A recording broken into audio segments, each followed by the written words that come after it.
box ng pera na pinag-uusapan natin sa kasalukuyan. Sir Gutesa, mag-stick ka lang sa binabasa mo. Huwag ka nang nag-a-adlib. Kung ano yung nandito, basahin mo lang. Kasi, Sir Honor, tuwing may duty detail ako sa basura, pumupunta kami sa 28 Lilibag Corner, Dragonfly, Bali 36, Pasig City. Tagabuhat lang ako ng malita ng basura. Ang ibig sabihin ng basura ay malita na may lamang pera. Ang bawat malita ay may lamang humigit kumulang 48 million pesos.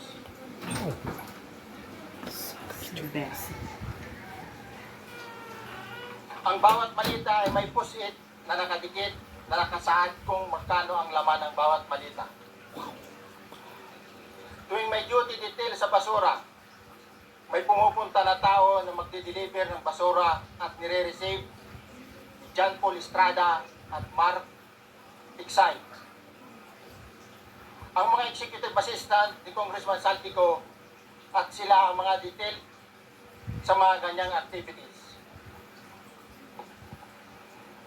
Ang mga nangyayari kapag duty kami sa basura, kalimitang dinadala sa bahay ni Congressman Saltico sa Bali 36 at tinatanggap naman ni Mark at ni Paul. Pagkatapos naming may baba ang nasabing basura, ipinapasok sa bahay ni Congressman Saltico sa Bali 36 at binibilang ni Mark at ni Paul. Alam ko na ang laman ng malita ay pera sapagkat nakita ko si Paul na pinuksan ang malita at inilabas ang laman para bilangin. Ang isang ehemplo na nagdala ng pera ay si Congressman Eric Yap ng Axios Party List. 46 na malita ang dala niya sa bahay ni Congressman Saltico sa Bali 36. Pagkatapos mabilang, isinakay namin sa mga sakyang patungo sa Horizon Residence sa Taguig. At dumiretso kami sa basement upang may baba ang nasabing basura. Bago ibaba ang nasabing basura, ito, Merong napuputol sa binabasa mo eh. Huwag kang magmadali. Huwag kang magmadali. naputol na, Ulitin mo yung paragraph 20. wala na, hindi ko makita na putol na siya.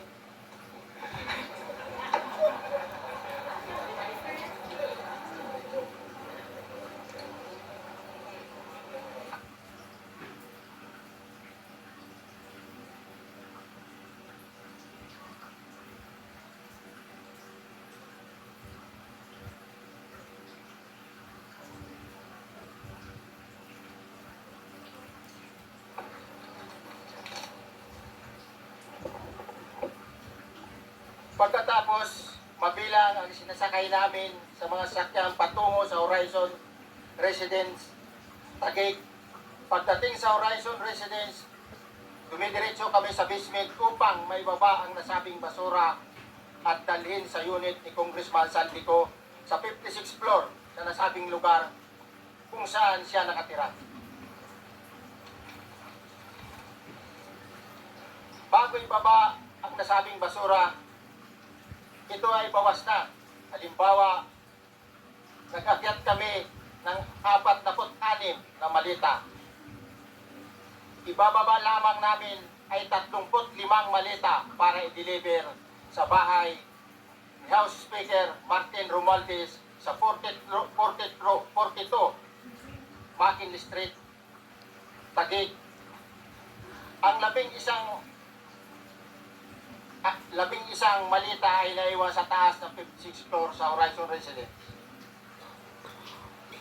Humigit kumulang 3 beses ako mismo ang nag-deliver ng basura sa bahay ni Congressman Saltico sa Horizon Residence at sa mga bahay ni Speaker Romualdez sa 42 McKinley Street, Taguig. Mas maraming pagkakataon na nagde-deliver kami ng basura sa bahay Speaker Romualdez